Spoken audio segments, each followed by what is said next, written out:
ஏழையின் உள்ளத்தோர் பேறு பெற்றோர் என்று சொன்ன இறைவா, எளிய பொருட்களில் கொஞ்சமாய் இருப்பதில் நிறைவை காண்போரே உண்மையில் மிகப்பெரிய பணக்காரர் என்பதை இன்று எமக்கு வெளிப்படுத்துகின்றீர்.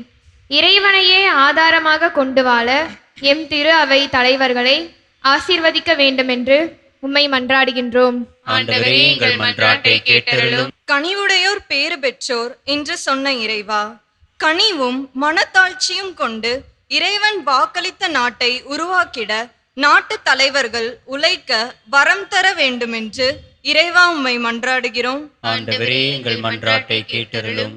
தூய உள்ளத்தோர் பேறு பெற்றோர் என்று சொன்ன இயேசுவே, வஞ்சகமும் தீமையும் பழிவாங்கும் உணர்வும் பொறாமையும் இல்லாமல் இருக்கின்ற இதயமே தூய்மையான இதயம்.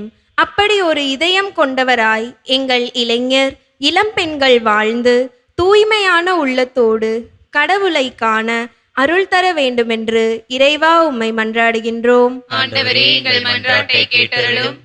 அமைதி அருளும் இறைவா, இன்றைய திருப்பலியில் நினைவு கூறப்படும் எங்கள் குடும்ப உறுப்பினர்கள், நண்பர்கள் மற்றும் மறைந்த ஆன்மாக்கள் இறைவனின் நித்திய மகிழ்ச்சியில் பங்கு பெற வேண்டுமென்று உம்மை மன்றாடுகின்றோம்.